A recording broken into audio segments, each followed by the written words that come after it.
Hello and welcome to my channel. I have here a laser cut 3D wooden puzzle kit of an airship by Rolife. Once I get through the wrapping, you'll see that this kit consists of 4 pre-cut wooden sheets, 1 small sanding stick and a set of double-sided instructions. The instructions themselves are fairly well laid out.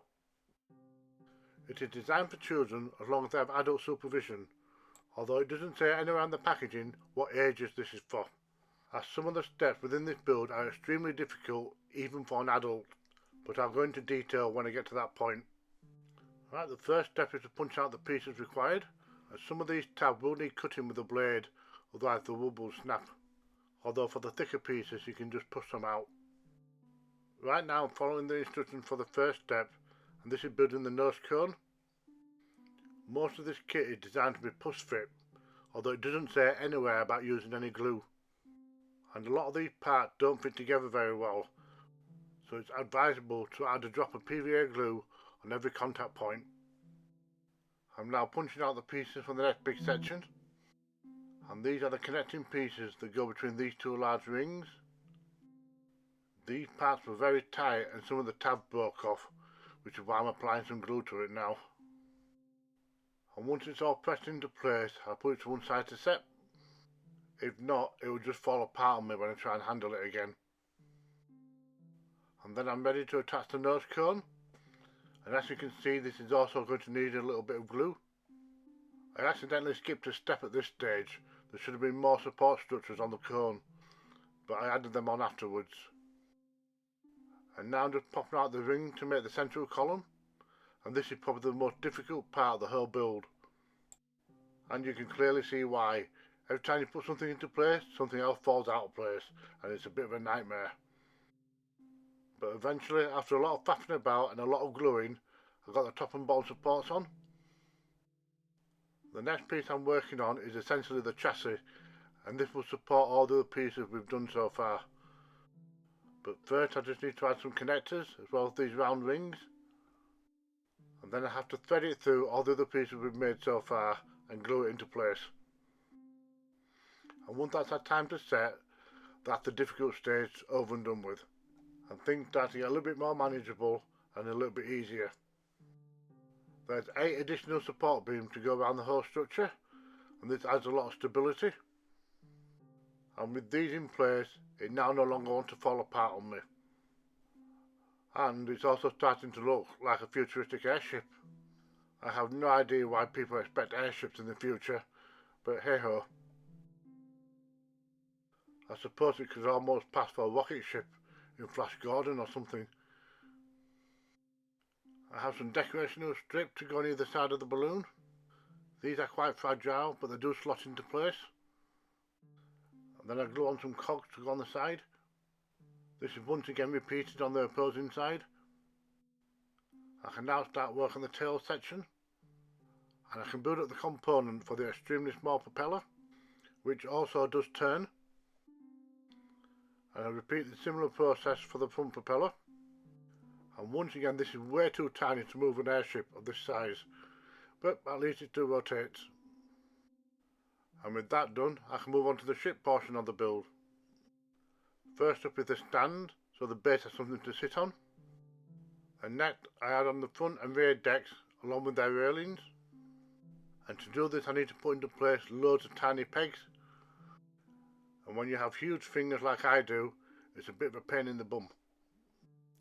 And you can see just how much I struggle building up the next component, which is a winch of some sort for the front deck. And this only just held together in the end, so I had to add on some dabs of glue to secure it.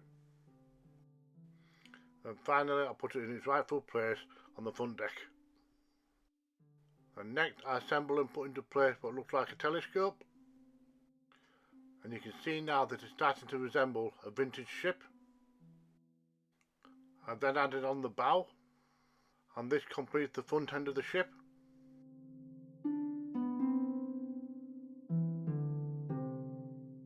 And now to assemble the central piece. This includes 2 sets of staircases, the cabin and the upper deck. First I insert the individual steps, Then attach the other side to complete the staircase. I repeat the same process for the other set of stairs.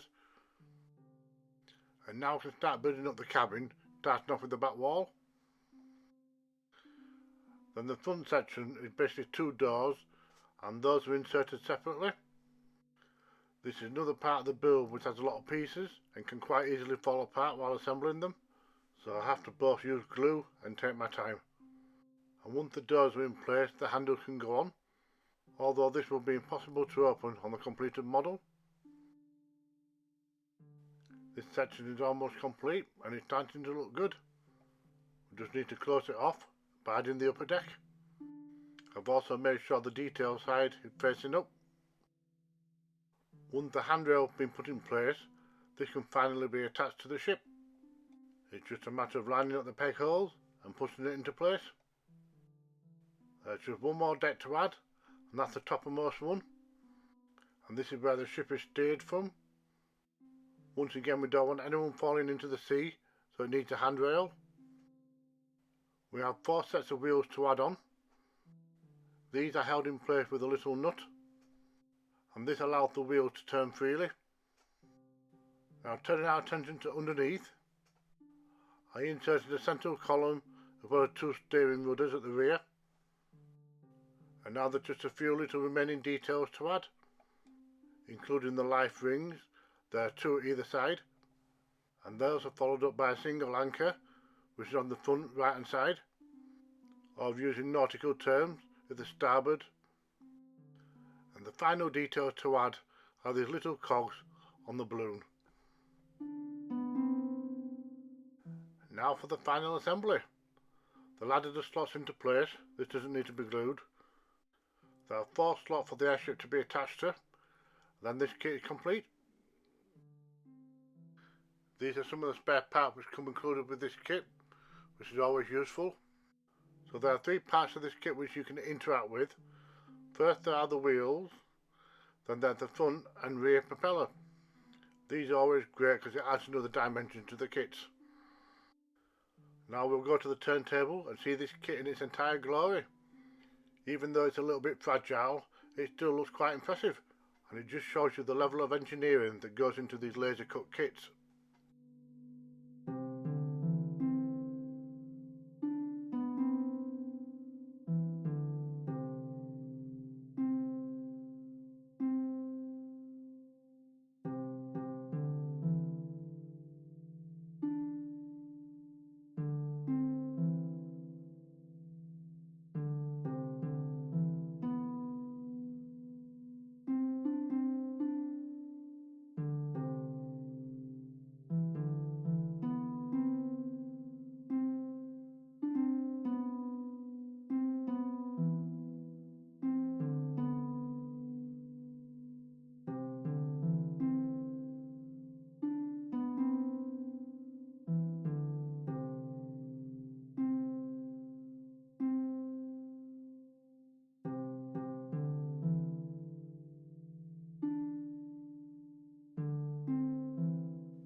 Thank you for watching.